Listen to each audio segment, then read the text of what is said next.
How y'all doing? I'm Paul Ryan, your host of the Across the Cowboys podcast. If you're new to the show, thank you for joining us. And to our regular listeners, welcome back. With me, as always, is my co-host, the greatest co-host in the world, Mike the Pig Crum. Mike, how are you? Doing good, man. Doing good. Getting ready for the big old the test, the true test of if this season is going to be worth even watching. The free agency's coming, and that's the whole. This the whole season for me is what they do in. I don't even care about the draft.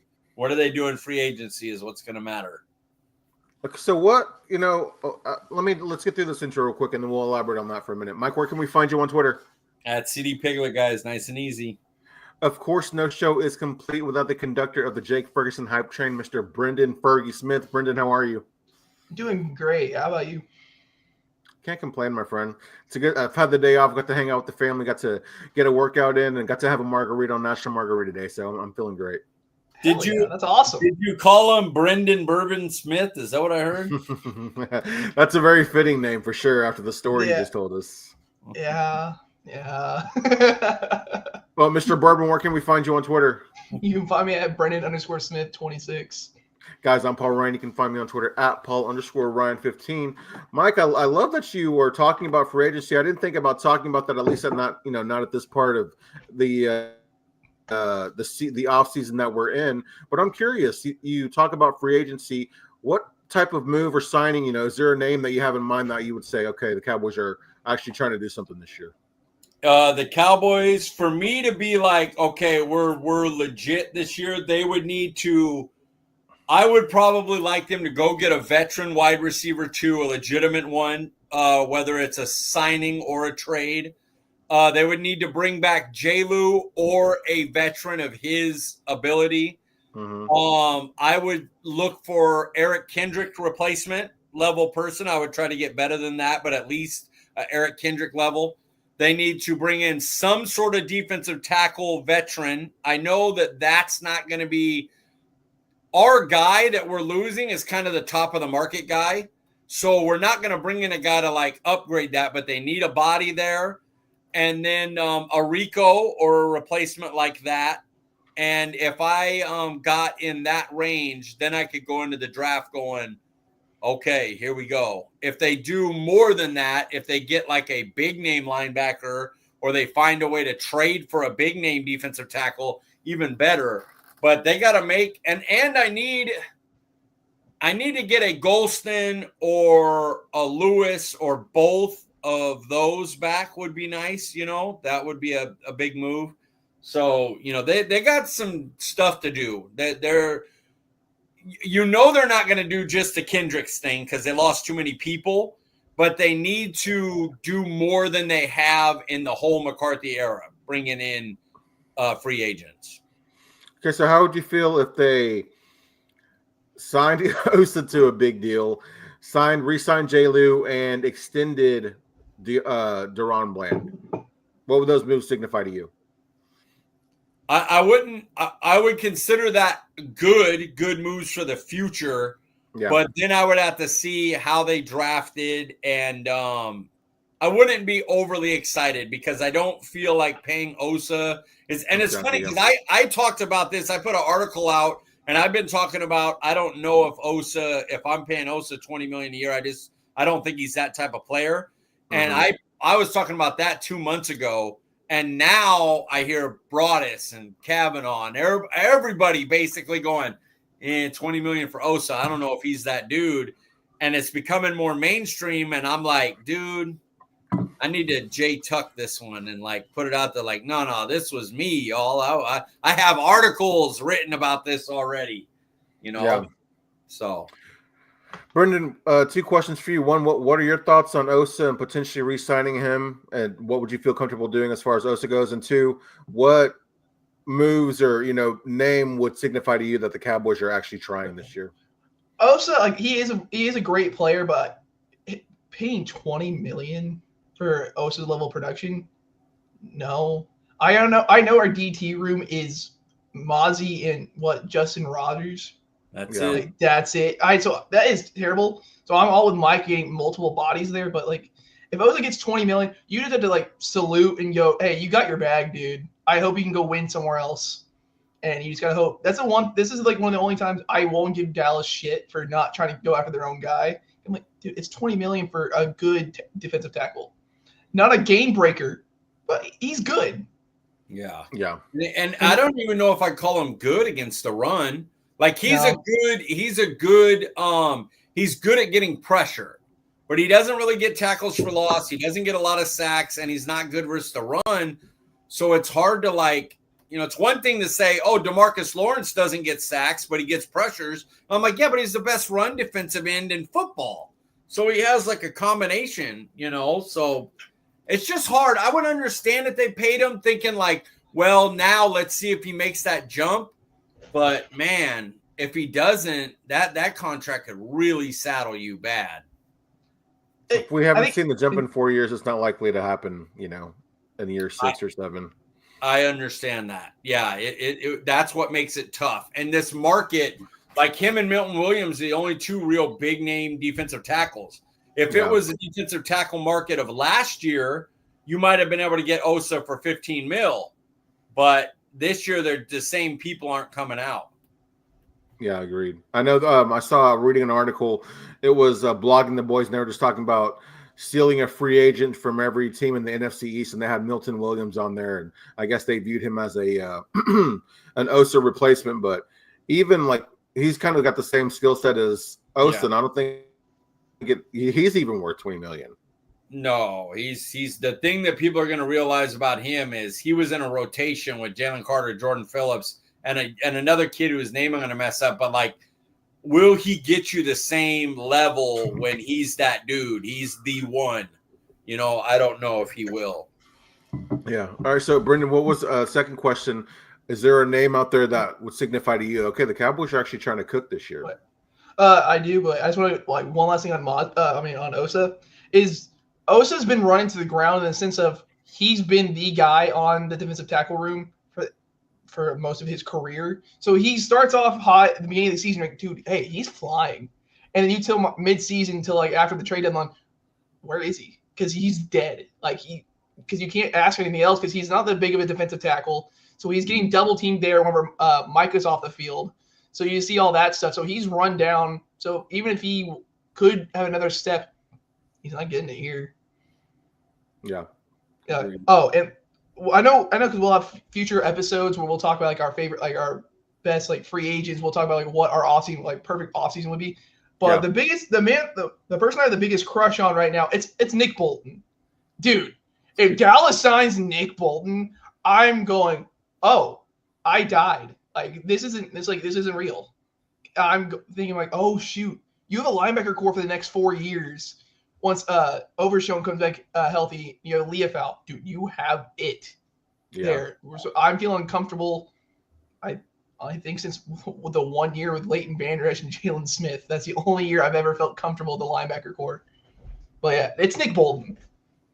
That's a great name. I know it's funny you mentioned the linebacker because one of the name that they had mentioned for the Giants as far as stealing a free agent from within the division was Isaiah Simmons, linebacker from the Giants. Former first-round pick, kind of like athletic ability, a reclamation project that kind of is like the Cowboys' bread and butter. If he's cheap, I can't say no to a cheap contract. 1 year prove-it deal, Yeah. I'd like that. Wouldn't hate it. I know he's I guess we haven't really seen all that versatility that he displayed in college or whatever, but it would be interesting to see what he could do with this defense and this coaching staff. Yep. All right, let's move on here. We're going to talk about the Combine. Mike, we talked a little bit about the Combine last week. I know it doesn't do a lot for you as far as your evaluation and things like that, but I'm curious, which position group has the most to win at the Combine? Gotta go O-line. If you look at O-line, they have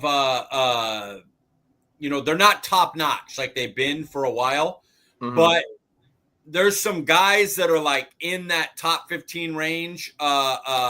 Kelvin Banks from Texas, Will Compton, Josh Simmons.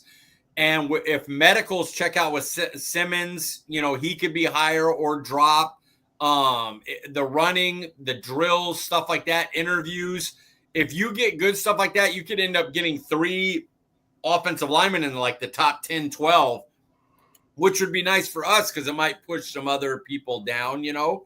So I think offensive line could move up, could do well. Interesting.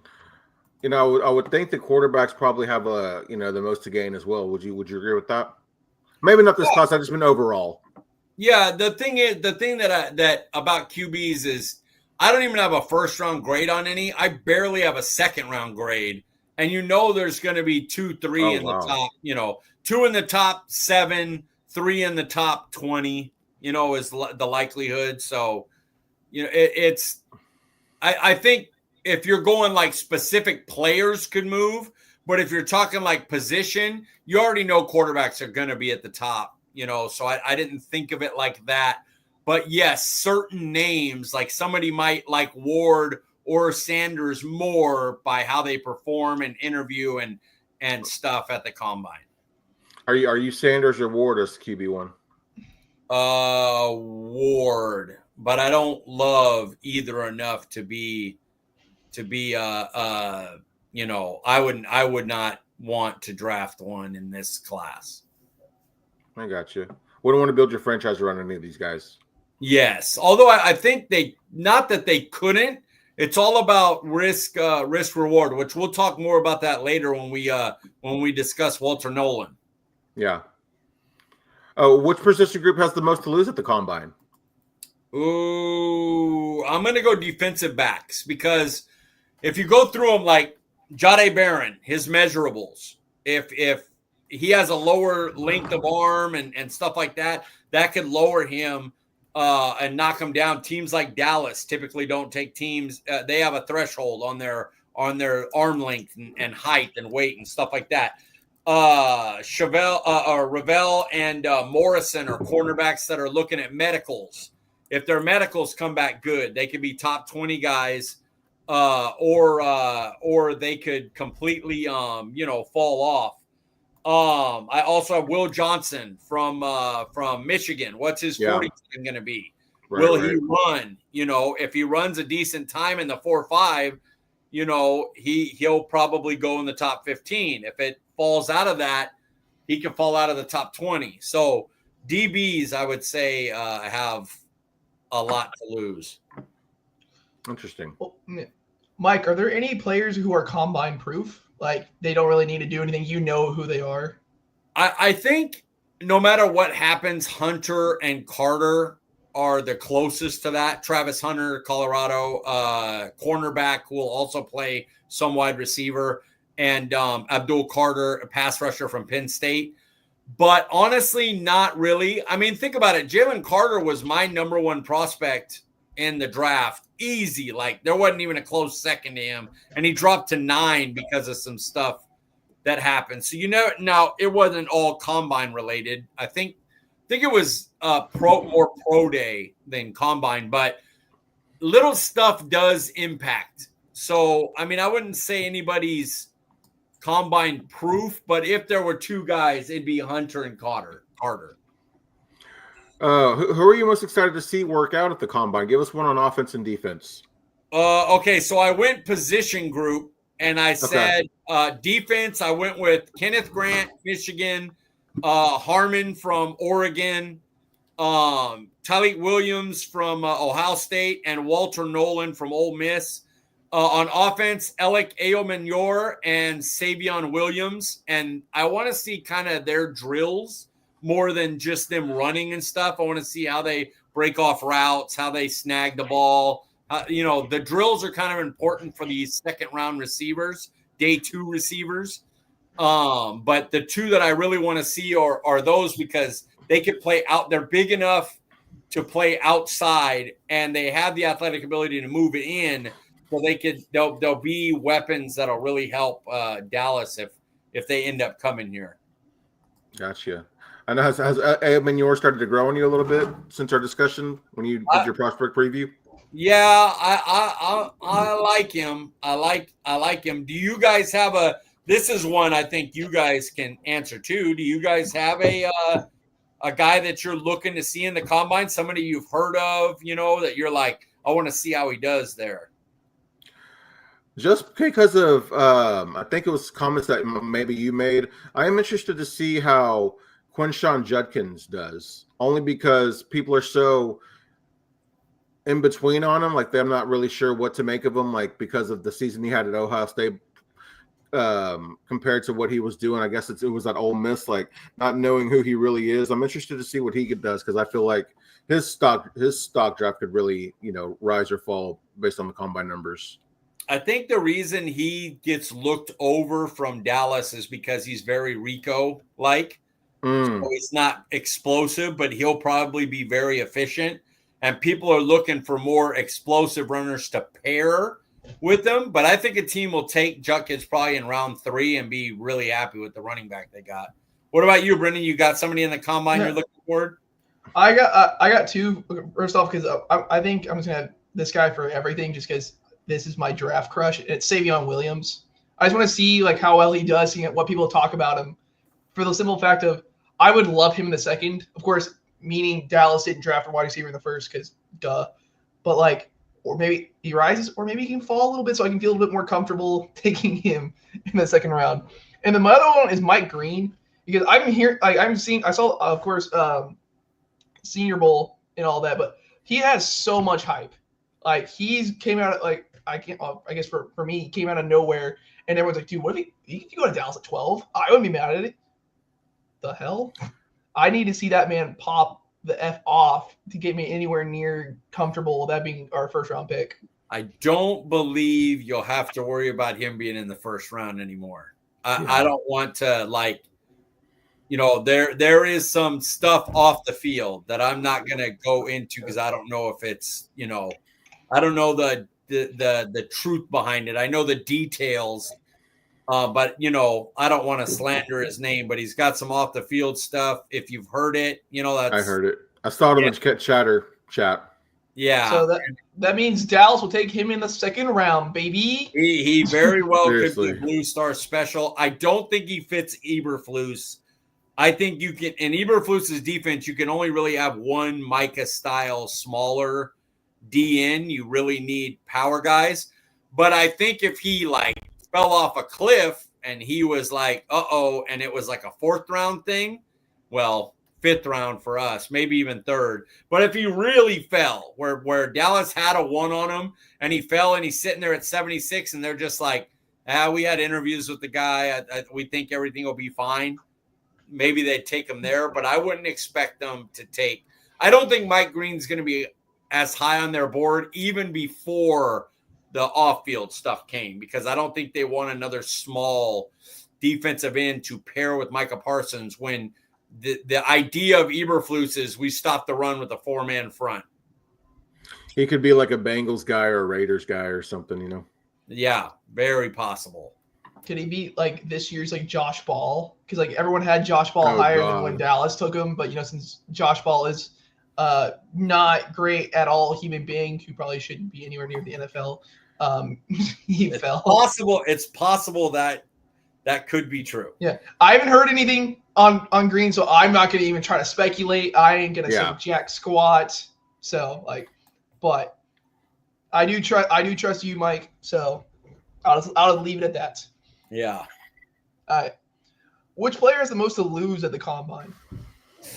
Oh, I'm going to go Josh Simmons. Okay, so a lot of people are thinking like, they run slow. Like Will Johnson runs slow and he falls off. The combine's really about interviews and medicals. That's the main thing. It's a way to get everybody together there. And if Josh Simmons' medical comes out decent, at least to good, he's going to be a first-round pick. If it comes off clean, he's probably going to be a top 10 pick. If it comes off poor, he could be somebody that takes up far because the injury's bad. So, that's the player who could have a bad combine. If Josh Simmons' medicals are bad, he could go from a top 10 pick to 3rd, 4th, who knows when. Which under the radar player will be a household name after the combine? Give us one on offense and defense again, Mike. All right, I got Jadon Blue, Texas running back.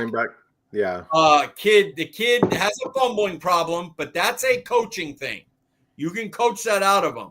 What you can't coach is the fact that this guy will blast a run for 40 yards, that this guy will catch extremely well, catch a pass out of the outfield and go for, or out of the backfield and go for 40 yards. If he does nothing else, he will be Darren Sproles Eckler-like at that, as long as he can clear up the fumbling problem. He also is a pretty damn good pass protector. You know, he's not great. He everything that's wrong with him is mental. If he sees the blitz and he's in the right spot, he'll pick it up. He's not going to get beat. But he'll also take the outside and the guy comes up the middle. So he needs to be coached. Refinement. But if the coaching's there, golly. Yeah. And right now he's looking like a day 3 guy for the fumbling, but I have a feeling that he's going to come out of the combine and people are going to say, take that dude in the 3rd round and we'll coach that fumbling and those mental mistakes out of him. And he's a 3-down back that you got on for 4 years on the 3rd round price, you know. Defensively, I wanted to go 2 other defensive players, but they were both Texas. So I was like, damn, I'm like, you know, people may not know I'm from California. And they're like, oh yeah, the Cowboys podcast guy just picking Texas guys. So Baron Sorrell is another guy that I really like. And, Makuba, the safety, love them. But the guy that I'm going to go with is Chris Paul Jr., who, yes, is the son of Chris Paul, the basketball player. He's a linebacker out of Ole Miss. And if he can run well, he's like got Nakobe Dean instincts. Like he's always the first to see it. You could tell he's got a sports family brain. Like he knows how to study. His dad has said, like, hey, this is what matters. You got to know what's going on. So he has the range to go back and forth. He sees it, but like his dad, he's small. That's his issue, is he's smaller for a linebacker. But if he can run, people are going to be like, whatever. He's going to see it and run and get to it, you know, before. I don't give a crap what size he is, you know. Get bigger DTs to take up the blockers the way Philly did for Nakobe Dean. So, yeah, Jaden Blue, running back Texas, Chris Paul Jr., linebacker Ole Miss. You mentioned Darren Sproles with Jaden Blue. Is that just like a skill set thing, or is Jaden Blue on the smaller side? No, receiving. That's a receiving thing. The way he catches the ball. That's why I said Eckler, you know, guys like that. He could honestly, at his best, he could be an LT. He has enough size. He has if he got coached to his highest development, he could be a Lawrence Taylor, Marshall Faulk type or Christian McCaffrey, because he's that good out of the backfield receiving the ball. Man, I wish if only we had gotten Rashard Choice, you know, maybe Jaden Blue would have been like a lot for us, you know. Yeah, true. Yeah, I'll defend Mike here. I did hate watch Texas a lot because of one particular player. But no, players popped off the field with that team. That team is so effing talented. Like, I love Gunnar Helm, what he did. Blue popped off every game that he could with that. So, no. Mike's not being homerish. Of course, he's not even from Texas, so, like, he's good there. But yeah. But Texas is so effing talented, and it makes me want to throw up saying that. But, yeah, so can't shit on that at all. Okay. How much can a player's stock rise with a good combine performance? It shouldn't, but we've all seen these 40-time guys, the receivers that are what do you call it? Track and field people. And then they get drafted in the top 10 and, you know, you're like, yeah, but he doesn't play receiver. And they end up busting out for the most part, you know? Yeah, unfortunately, it will raise a lot of people's stock. I know, you know, the interviews do that too. They interview a guy, falls in love with them, and then boom, you're drafting them around too early just to make sure you don't lose them. I honest to God believe that's what happened with Leofau. They interviewed him, they loved him, and they're like, we're not risking losing him, you know, because we don't have a 4th round pick. We're just going to take him in the 3rd, make sure we get him. So, yeah, people rise on the combine. Shouldn't, but they do. I don't know. I feel like in maybe 2 years, people are going to be like, dude, that's one of the steals of the draft. He looks like he could be Eberflus is really, really good with linebackers too. Like I don't love his defense. I hope it's evolved some. It always is good, but I feel like anytime you're a defense that doesn't disguise stuff, you know, you'll be fine when you play a certain type of quarterback, but then you're going to run into those, you know, the dudes, and they're like, oh, okay, we know what's coming. We're just going to cut you up. And that scares me, but, you know, we'll see what happens. Get a good enough defensive line, and you'll be all right. The Jason Garrett of the defense, huh? Man, just please don't. It's a very Rod Marinelli defense. It really is man. very Rod Marinelli. Like now, Eberflus is better, but it's the same style. Hey, Eberflus got Anthony Hitchens paid, so like Darius Leonard, the dude that Tremaine Edwards, is that another one that was I think from Steelers. Come on, like he's good with linebackers. He's legit. Would you say he's also good at developing players? Seems like he had some young guys in Chicago like get second contracts that turned out to be pretty good too. Yes, he is. His defense is a lot like Quinn, a lot like Marinelli, where it's like you kind of know what's coming, but they run to the ball, they get turnovers. They, you know, if you have special enough players, which if Diggs is healthy, Overshown's healthy, Mike is healthy, Bland's healthy. If you have those guys, you know, your defense can be pretty good. It just worries me when you run into one of those dudes at quarterback, you know, then what happens, you know? Gotcha. I got you. How many first round grades do you have in this draft class? No doubt first round grades. I have 12. What is happening right now? The way I said grades came out so weird. It almost sounded like I said something else. Okay. I missed it. I was looking down to see my number because I couldn't remember, and I looked down, saw the question, and missed it. But that's Paul, Paul, did you see my eyes go wide? Yeah. Did you see my like? Oh. Well, hey, he caught himself well. He caught himself really well. So like all props to Paul. But I'm like, oh. I'm sorry, Mike, how many did you say? Did you say 10? As far as first round grades, yes, I have 12, no doubt. And then I have 2 that I'm not sure because of injury, 1 off field. And then there's a couple of other guys, Matthew Golden, Jade Barron, that I still want to see some more before I cement them in. So right now I'll say 12. Yeah, I've heard some talk about Matthew Golden. Like he's good enough to where he could like be a top 10 and nobody would be like, you know, that surprised. But then also it's like so many questions about him where it's like he could be in the bottom of the first round and be like, man, that might have even been too early for him. Yeah, he's someone who started as a day 2 guy for me that started to like creep up.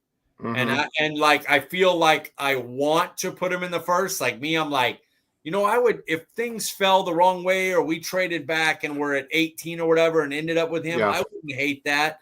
But I want to see him at the combine. I want to hear some things from some people about interviews if they get that information for me. And I want to see him run and stuff. So I'm waiting. I'm not sure on Golden and Jade Barron. I want to see his measurements and see how he runs and stuff.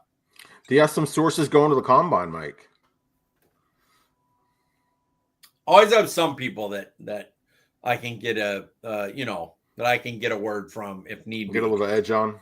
I got you. Yeah. So Matthew Golden's, there's a couple of people that I want to see how they interview, and they know that I've asked if they get the information, like, hey, what are people saying about his interview? You know, I could get it early before, because you know it's guys that Brian Broaddus and all of them will talk about. So if you listen to them, but I want to get it as soon as possible so I can start filling it into my grades. It's not as much as for me to come on and go, hey, this is what happened to the interview, but it's for me to go to internalize and take into my rankings so that I can make my board knowing that inside. I don't put too much of my stuff out there, you know, unless it's like off. And it's like you guys, like the Dak contract, the Lamb contract. When I heard about that stuff, I made sure to tell some people, but I never put it out online, because, I don't want to do that. That's not my thing. I got you. I will point this out because I know we do like interviews and all that like throughout the off season with like fans and like what people we like really respect.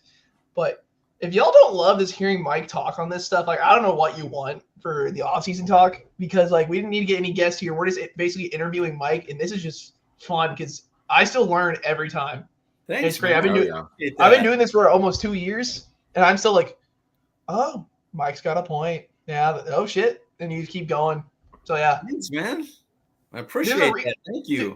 There's a reason why when Paul says, yeah, this is probably gonna be like more of a Mike episode, you go, yes, it is. And you just salute and you go, yeah. I'm here for it. I like it. I like to talk. Yeah. Okay, well, we know that one, Mike. everybody knows that. Yeah. No, I think I had to say that before we continue. But with all the Cowboys' needs, do you think the Cowboys should consider trading back in the first round, or are day one contributors more important? The only people I'm not trading back from is if Abdul Carter, Mason Graham, or Tet McMillan drop. Anyone else, I'm good trading back. And I'll take less value to go back. Like, if you go to 20, you'd probably get a second. If we got a high third, I'd be like, fine, take it. Because I just think the players from 12 to like 40, honestly, are so in a mix. Like, I mean, just go receiver after Tet McMillan. You have Brenden the third is probably top. Egbuka, Matthew Golden, Ayo Manure, there's just a group of 5-6 guys, and you could do DT after Mason Graham, Grant, Harmon, Williams.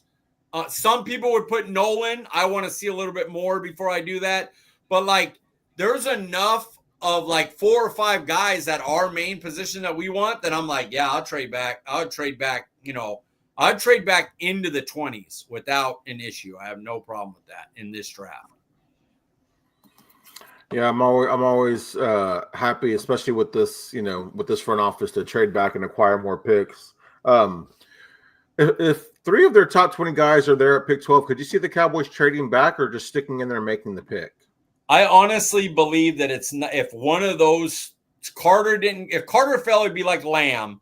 Yeah, Mason Graham and Tet McMillan you're starting to hear things from the scouts that ask that Tet or Mason Graham could be there at 12. And if they somehow got there, I think they'd pick them. I'm not sure this team would pick Ashton Genty. I'm not sure. I'm just not sure about it yet. Not that they shouldn't.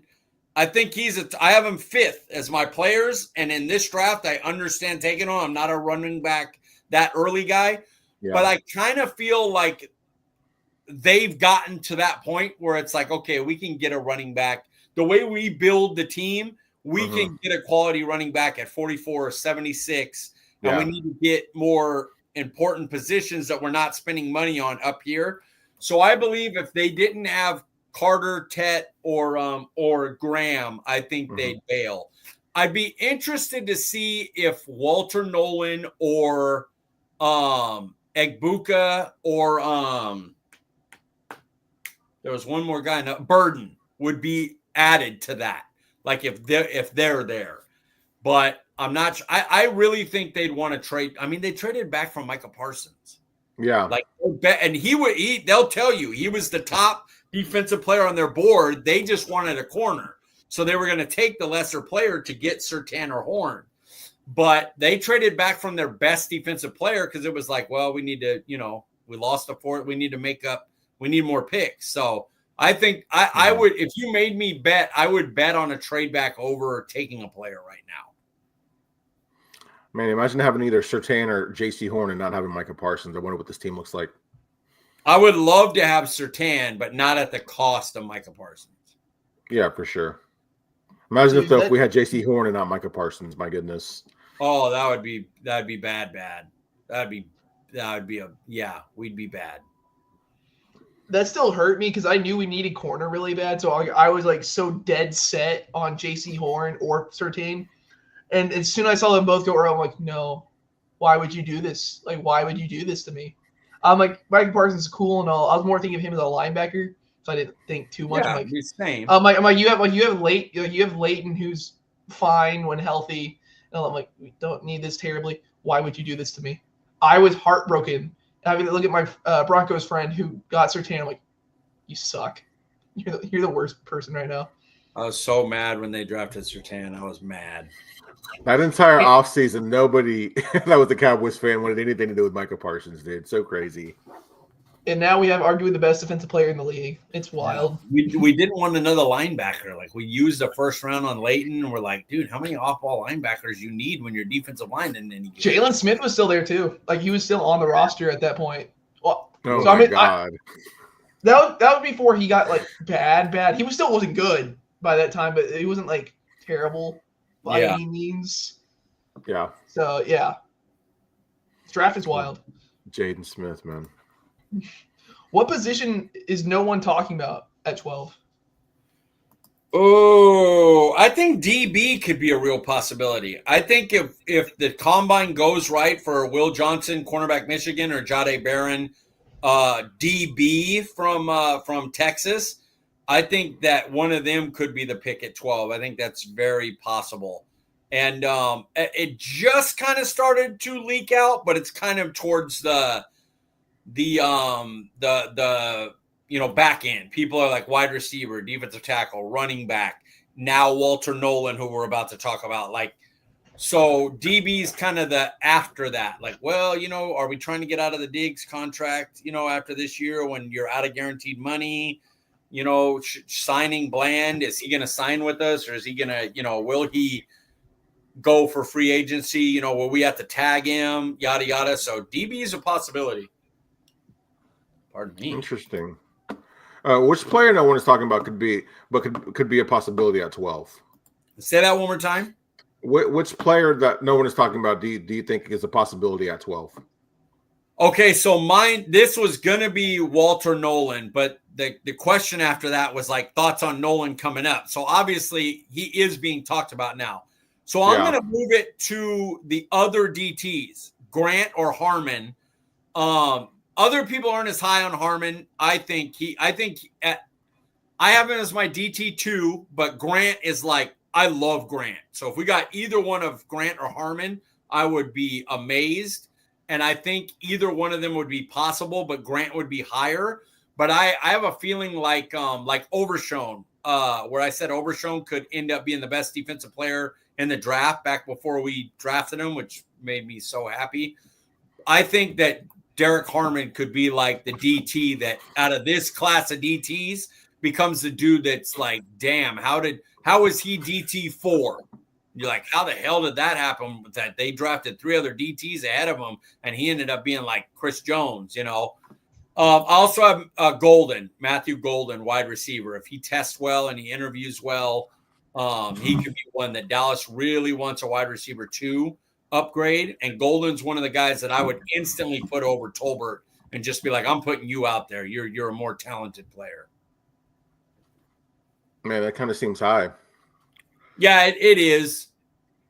Speaking of which, I'll let you guys get to the next one. Brenden? All right, what are your thoughts on Walter Nolan? At 12, I would not take him that high. As good as the upside is, I just don't think he's first of all, I don't think he fits all the talking points that the coaches have been making going up to this, coming up to this, after they interviewed and everything. Like, we want guys that run to the ball and hustle and love football and play hard. And I'm like, I see Walter Nolan not doing that a lot. Like, Walter Nolan takes a lot of plays off. Like, he's not always playing hard. Now, if you get that dude that gets him, that Dan Quinn, that gets him going, he could end up being the best defensive tackle. He could be a monster 3-technique pass rusher that's also solid. He was better graded versus the run than as a pass rusher, but he would be a 3-technique in the NFL.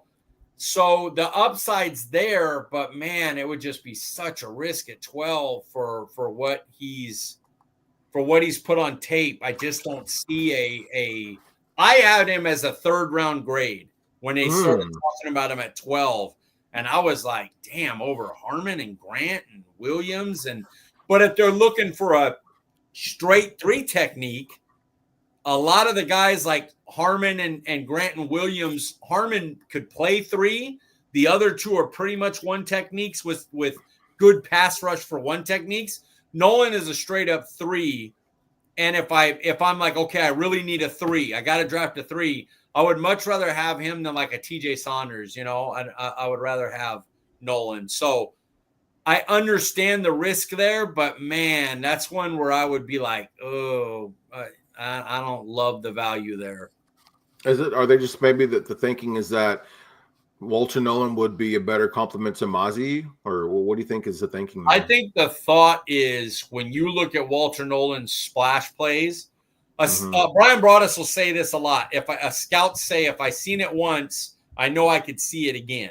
Yeah. And you see plays from Walter Nolan more than once, multiple times that are special. The problem is you also see plays that are like, what are we doing here? Like, why are you doing this? Why are you this way? Why are you how you are? From what is that from? The Office? Why are you the way that you are? But he makes a lot of splash plays. So, it would be risky. But if it hit, nobody would care. If in 2 years Walter Nolan's playing up to his potential, I'm not going to care when they drafted him because he's going to be an absolute monster next to Micah Parsons. But if he doesn't, everybody's going to be like, damn, you had 5 choices of DT and you took the risky one at 12. Mm-hmm. I know this is random, but just hearing you talk about Walter Nolan. Remember when you were like really high on Gregory Rousseau, and then we had Kevin on, and he was like, "Nah, man, you got to rewatch the tape." He's like, kind of a bust guy, and then you see him on the Miami, and he's like a difference maker type of guy. Do you think Walter Nolan has that type of ability? Is that like kind of? Okay, I think I don't know if Walter Nolan is the physical specimen Rousseau is. Mm-hmm. Rousseau had a lot more to learn and develop. Our prospect preview is very much, I'm going to sound like somebody talking about Rousseau back then. At that time, I loved him, but I'm going to be like for the prospect preview, I'm going to be more like the guy that's kind of downplaying him, like people did for Rousseau. That doesn't mean they can't be great. It just means they're saying, look at the tape. He's got a lot to do. I think Walter Nolan his play is better than that, but he's also not the physical specimen that they are. So he has to play harder and better and with better technique because he doesn't have the natural gifts of a Rousseau. Gotcha. All right. Well, here we are with Mike's views from the sidelines. Mike, since you've been evaluating players and doing mock drafts, what is the biggest round increase or jump for a player you can remember seeing? Well, I did this draft, and it was Nolan. Nolan is one that was like a solid day 2 guy in the mix in there after Grant, after Harmon, after Graham, in that range of Tyleek Williams. Nolan's in there with those guys. And now it's like he might be DT2. He might go as high as top 12, and so that's a giant leap. I got you. Are there any generational players in this draft? I don't think from pre-draft you see anybody that's generational. I think there's a few options at DT that could be, but not going in. You don't go. Yeah, I don't look at anybody and go, oh yeah, this guy's going to be like guaranteed cream of the crop. Like most of the guys from this class, not named Travis Hunter, who could be the one generational guy. Other than that, a lot of the guys, I don't know if they go top 10. Even Carter in a draft where there's like typical. I don't even know if he goes top 10, and he's a monster. He's like really good player. Interesting. Are there any quarterbacks in this draft you would like as Dak's backup? Not at this point. I haven't seen any. That Cooper Rush or Lance, honestly, either one.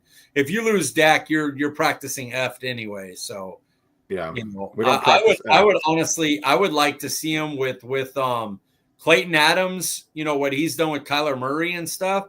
I would be cool with them bringing back Trey Lance if it's cheap and going, hey, we're going to keep developing you if you want to stay. You know, 1 year at a time. Even you know, if you break out, if you have a year and you break out, great. You make money elsewhere, we get a comp pick. If you don't, you come back. You're still young, you know, you could play under. Dak's been injured plenty of seasons. There's no guarantee you won't get time to play. So we've also blown out a shit ton of teams over the last few seasons. So, you know, yeah, I think I'd stick with the two we know, one of them. Gotcha. All right. Here we are with Brendan's bashing. Tonight we'll be talking about Zach Martin's career. Brenden, give us what you got, man. I mean, we'll get it to with one word and all that, but it's just another player that's gonna be a Hall. Honestly, him more than Frederick, him more than I think Martin is right there with Jason Witten as the two people. You're like, that's first ballot, like that is like without a question. Like if they don't go in first time, like what are we doing? Like whoever's voting needs to like I don't know any nice words to say, so I'm not gonna say anything. But like seriously, it's a career that was I guess marginalized with incompetency, just because not by Zach Martin himself, but like he had the Great Wall of Dallas for a good while until Travis Frederick had that autoimmune, which that really sucked. But I'm happy he got ahead of it while he could. Tyron Smith was injury prone, but even his career was wasted. It's another team. It's another player that you go, why couldn't we get you a ring? Like it's not even like for us fans. Of course, I would love a ring, because I'd love to finally see that happen in my lifetime. But like Zach Martin deserved it more than anything. I'm happy he retired a Cowboy because that's just awesome to see. But if he says, you know what, F it, I am returning to the NFL, go to Detroit, go to KC, go win yourself a ring, please. You deserve it, because that he's not just a phenomenal player. He was a phenomenal dude in the locker room. He was a phenomenal dude in the community. And I'm trying not to give my one word answer, but like it just sucks. It does. Yeah. Well, perfect segue here. One word: Zach Martin's career was blank. Mike. Phenomenal. I think that pretty much says it. Hall of Famer. Brenden? I said, like, when I was talking about him, this is not about him itself, but what happened with his career. It's incompetent. Oh, yeah. Yeah, like I said, Hall of Famer, easy, not a question. You could, if someone can talk bad about Zach Martin, I would love to see it, because you can't. Maybe besides this last year, because he was human for once in his life, but like it's Zach effing Martin. Would you rather have the Hall of Fame guard / tackle whenever he needed to play tackle, or Johnny effing Mansell? Like those were your two options. My God. And Stephen Jones' only saving grace, just retired ringless. The only thing you can say, hey, you know what? Stephen Jones did his job well that one time. And here we are saying, dang, I'm going to miss you, and you got nothing for your career other than your phenomenal play. Yeah, I was kind of going through some words, and wasted was one that I came up to mind, but that just kind of seemed disrespectful to Zach Martin, even though it's not. I don't mean it that way. So I just went with incomplete, man, because this guy deserved a ring more than just about any Cowboys I can think of. I can only think maybe of a handful of players that deserved a ring more than Zach Martin, but I'll say incomplete. Yeah, he'd be up there with Witten, Tyron. Yep, they definitely deserved him. Yeah, he's one of the best guards in NFL history. Yeah, and you just wasted that career. Like it's him and Larry Allen. That's the two. Larry Allen's left guard, Zach Martin's right guard. That's your two best guards of all time. Oh man, like you guys were saying though, I'm glad that he retired on his own terms and everything, but just sucks to see him go. And just looking back on what could have been it's pretty sad, to be honest. We lucked into another awesome player, and of course, it went how we know it usually goes for most players that we are lucky to have on this team. But that's neither here nor there. Let's get to top five. And top five's topic tonight is sports moment. These can be moments that we've experienced, moments you want to experience, or moments from the past you wish you could have experienced. However, you can only have one championship moment, one game-winning moment, and one Game 7 moment. Brenden, start us off with your number 5 sports moment. Because we talk about how we like ones we want to see. It's Luka coming back like LeBron and helping us win. Oh, that'd be amazing, dude. I said no. So I got. I'm just gonna preface it. I'm gonna say in what order. I got 2 that I would like to happen, and the other 3 I've seen. So I got you. But like, if you could come back and make everyone happy, I'd be okay for it. That would be totally insane, dude. That would be absolutely amazing. Mike, number 5 on your list. Number 5 on my list is going to be the Alvin Harper play. Do I have to explain that to any of the fellow Cowboy fans here, what the Alvin Harper play is? NFC championship game, Niners. Michael Irvin tells them, you go over there, because they've been throwing to Alvin Harper on the other side every play. So Michael Irvin goes to his side, tells Alvin Harper, you take your ass over there. I'm getting the ball this time. They shift the coverage. Alvin Harper gets a slant and takes it and goes 80, so whatever it was. It was a giant play and basically ends the game, cements the game. And, that's the only Cowboy one I have on here, actually. But, those were like 30 fucking years ago. That's why. Yeah. A sport moment I'm looking forward to, or, wanting to happen, taking my son to his first sporting event. Oh, good one. That's what I'm looking forward to. Yeah. Paul gets the dad points that, everyone's going to love because that's a great choice. And here Mike and I are. This was not easy, dude. This was not easy. I know. I'm just giving you crap because you get. I just left it off. I'm like, screw that kid. I got better memories. Number 4 on my list. It's sticking with the dad theme here, but watching a football game with my son when his favorite team or players playing. I'm not going to force him to be a Cowboys fan. Of course, I hope he is, but when he sits down and we get to watch a game, and again, like his favorite team is on, or his favorite players playing, I'm really looking forward to that because he's kind of already starting to show an interest in sports, so that's exciting. That's awesome. Mike, number 4 on your list. Yeah. Oh, wait, I hope you know that you're indirectly telling your son who to root for, because that's what my dad did. He never said, hey, you're a Cowboy fan. I just kept watching it with it. I'm like, damn it, I'm hooked. Why am I here? Every time he sees like a game being played on TV, he's like, Dad, it's the Super Bowl. I'm like, no, son, it's not the Super Bowl. We have the Super Bowl, but it's sports, and I'm glad you're talking about sports. It's week 3. It's week 3. Yeah. Still awesome. Though. Number 4 to me? Yes. Yeah. Number 4 for me is I was at this game. I regularly went to when Yankees came to Oakland or at the time Anaheim, Los Angeles Angels, the playoff game where Mike Mussina was on the mound and the ball was hit out in the outfield and the throw misses the 2 cutoff guys and Derek Jeter cuts it off and backhands it. Mm-hmm. And they tag Giambi out at the plate. We go on to win that game, I think 1-0 or something like that. Yeah, I was there with my older brother, and I can't remember if Mitchell was there and Brian, but they were throwing towels in our face and everything, and we were like getting into it. That was a great memory, and it's a bummer I don't really follow baseball anymore enough. Like I look out, hey, what's the record? But I don't watch the games anymore because there's just too many games. That's like an iconic sports moment, not just baseball, but like iconic moment in sports, dude. Yeah, and you knew when you were there, you knew because the crowd just went dead. Like, what happened? And they could never recover from it. Yeah, that's a crazy moment to be part of. Yeah, it was awesome. It's what was it, 4th on my list? Yeah, exactly. Brenden, number 4 for you. So this one I felt like a legit psychic because I could tell the future on this one. So my friend and I, we went to a Mavericks playoff game against the Jazz, and Luka was hurt. So we're like, damn, we're not gonna miss him. I'm like, the only way Dallas wins this is if Jalen Brunson goes for 40. And then you see the end. We go to the end of the game.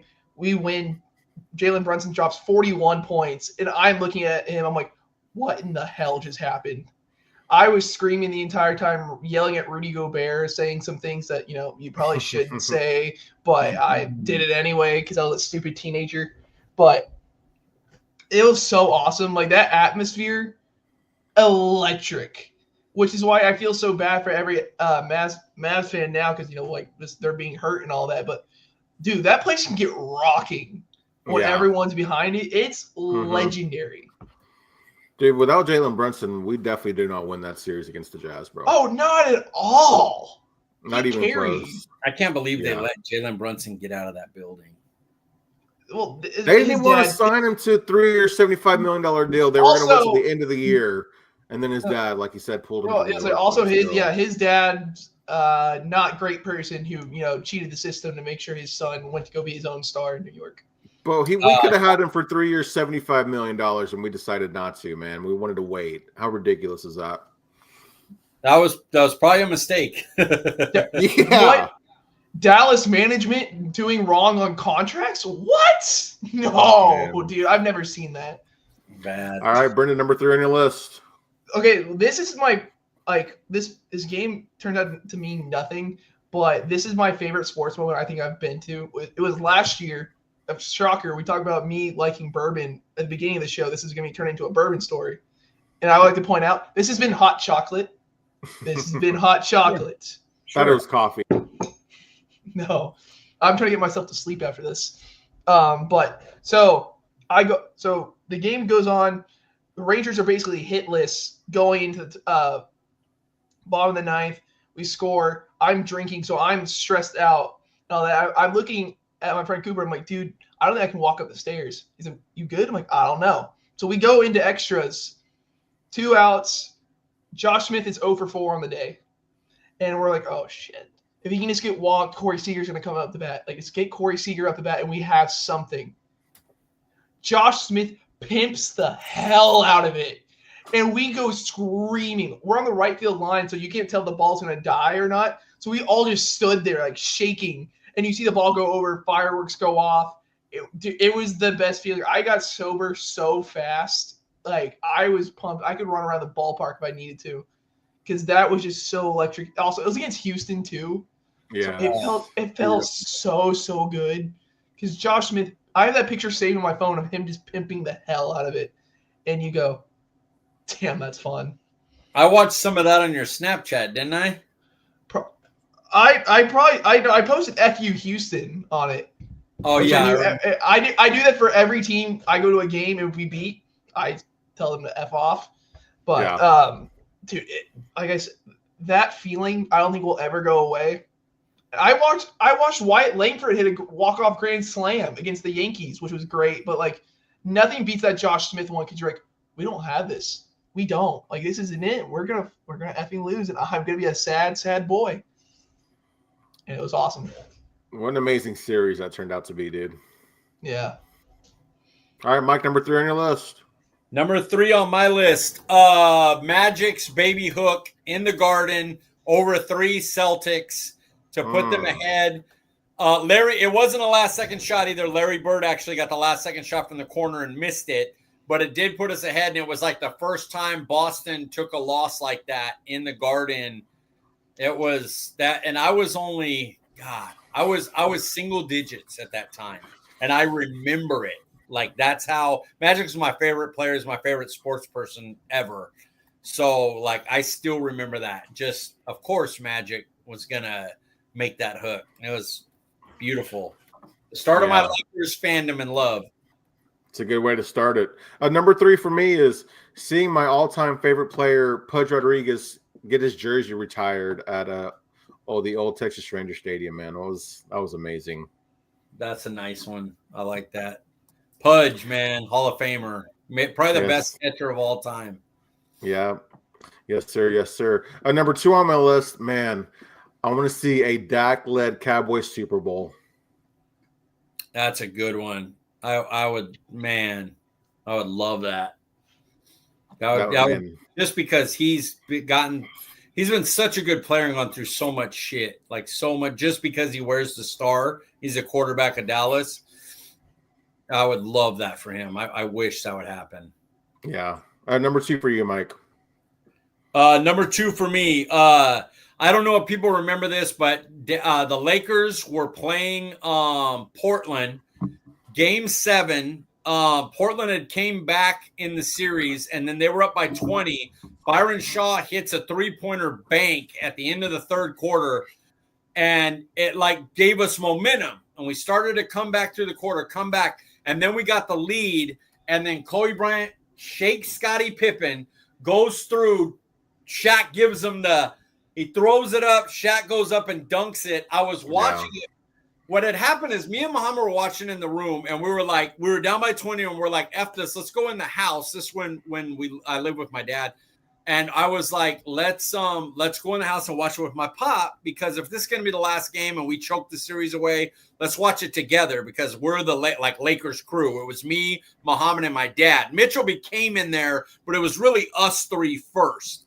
Yeah. And we were in there watching, and when the alley-oop went up and they dunked it, we as a group were like jumping up. It was like we were jumping with the alley-oop, and then they dunked it and we were celebrating.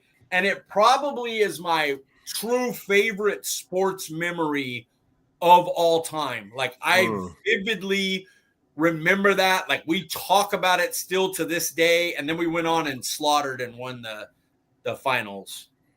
Another iconic play, man, and sports play, not just basketball, but sports play. It was unbelievable to watch that comeback. And then you're like, okay, this team's still good. You're only barely up. When they hit that alley-oop and they went up by a few points, then it was a few scores.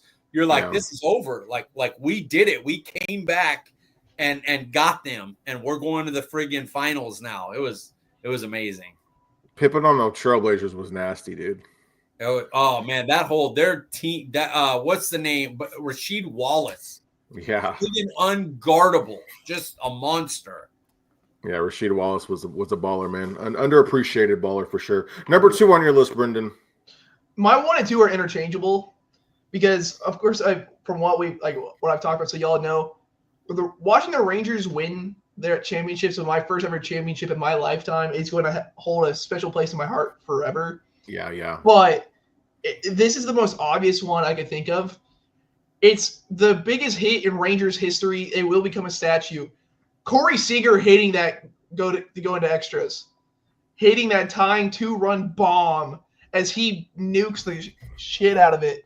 And he's a really quiet guy. Like he'll get happy and stuff, but he's a really, really quiet dude. He was screaming. He was getting so pumped up, rounding the bases.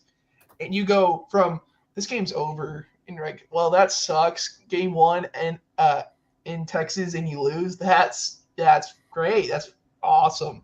And you just see all of his emotion just go into one hit, and you're like, oh. And then that leads to Adolis Garcia walking it off, and you're just like, oh, dude, we're gonna do this. We're gonna win this whole thing. And it's the specialist thing I think I'll see until my number 1 happens, which is I stayed quiet when Paul said it because I got it. Dallas hoisting a Lombardi. I need this for my soul. Dude, I'm fine if we win a year or 2 from now and we suck for the next 30 years. Cool. Dude, I had those too. Yeah, I'm like, our entire coaching staff, give them 20-year deals if we win in the next 2 years. I'm like, cool, y'all are here forever. Like, I don't give a shit. Like, I'm sorry for cussing a lot. I'm very tired, so I can't control myself as well. But like, I don't care. Jason Garrett came back and somehow led us there. I'm like, you know what, dude? Here's a statue. You go do you. I'm gonna still be happy every time I look at y'all. Yeah, you've never been able to see one, so no, yeah, you need to get one. Please. I've seen all my friends' teams win stuff, and here I am. It's like, I don't know what the NFC Championship game looks like. I don't. That's crazy. It's just so crazy to think about. It sucks. My brother's 28, Mike, and he's never. He's not old enough to see it. He doesn't really care about sports, but like my brother, who's 28, hasn't seen. I'm like, what in the hell? Why? Is your brother not a big sports guy? Is that what you just said? Yeah, he's not. But I'm just talking like using it for like his age on that one. I got you. Yeah. All right, Mike, number 1 on your list. Number one on my list is one that I think about a lot. It's crazy. I was at Disneyland. Oh, my chair's starting up. I was at Disneyland, and I'm getting ready to get on Space Mountain. I'm in the handicap thing.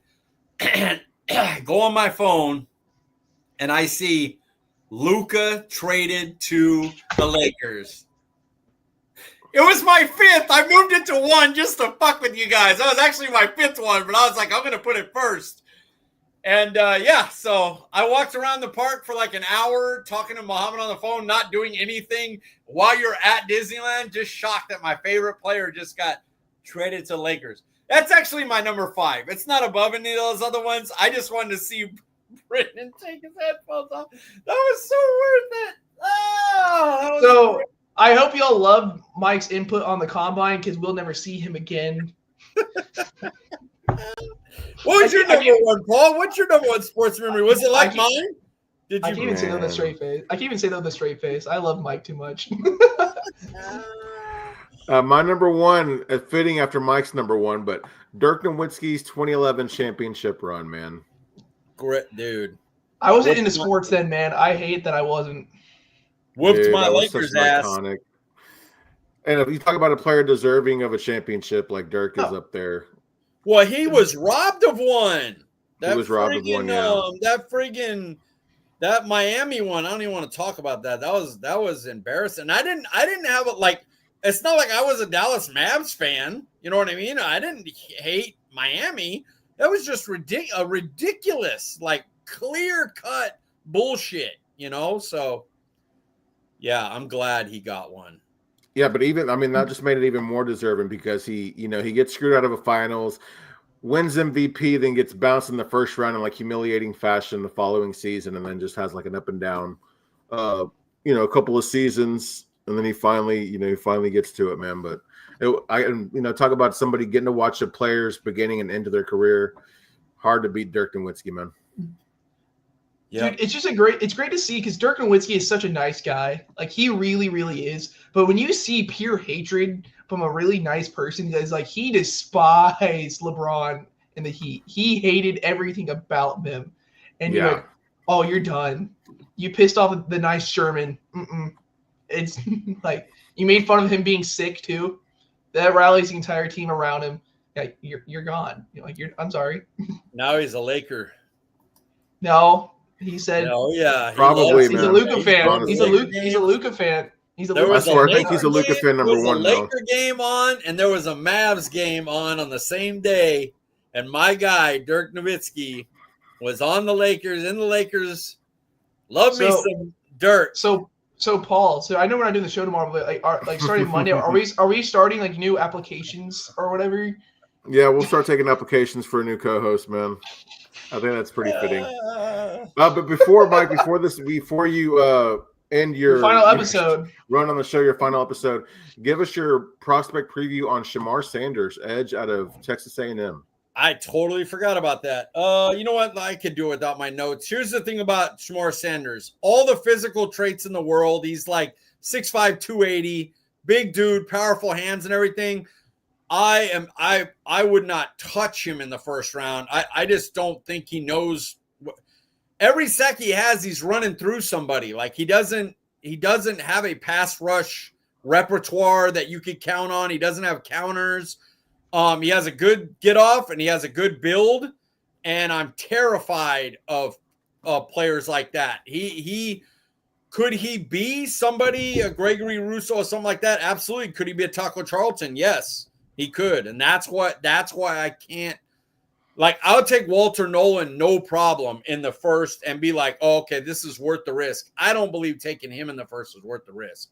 Good run stopper, could potentially be a pass rush guy, but I think he needs 2-3 years with a good coach and good development to be a first round pass rush person. So, yeah, I didn't even bring my notes. I don't need to get into detail. We're 1 hour and 9, and the Luka thing should have ended it. That was my Yes, and this is going to be our final top 5 of the season. Stay tuned for our off-season content, of course, as we are now going to get into our new series, or not our new series, excuse me, but our off-season series, Building the Cowboys, where we have guests come on to do mock drafts as the Cowboys GM. So that's a really fun series. We have a lot of great guests lined up for that. So guys, make sure to stick around for that one. Mike, before we get you out of here, where can we find you on Twitter?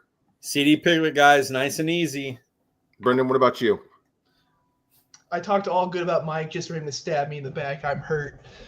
You can find me at Brenden_Smith 26. Guys, I'm Paul Ryan. Moved it to number 1. Yeah, such a dick move. Horrible man. person. For sure. Guys, I'm Paul Ryan. You can find me on Twitter at Paul_Ryan15. We appreciate you joining us, and we will see you guys next week. That was great. That was awesome. No,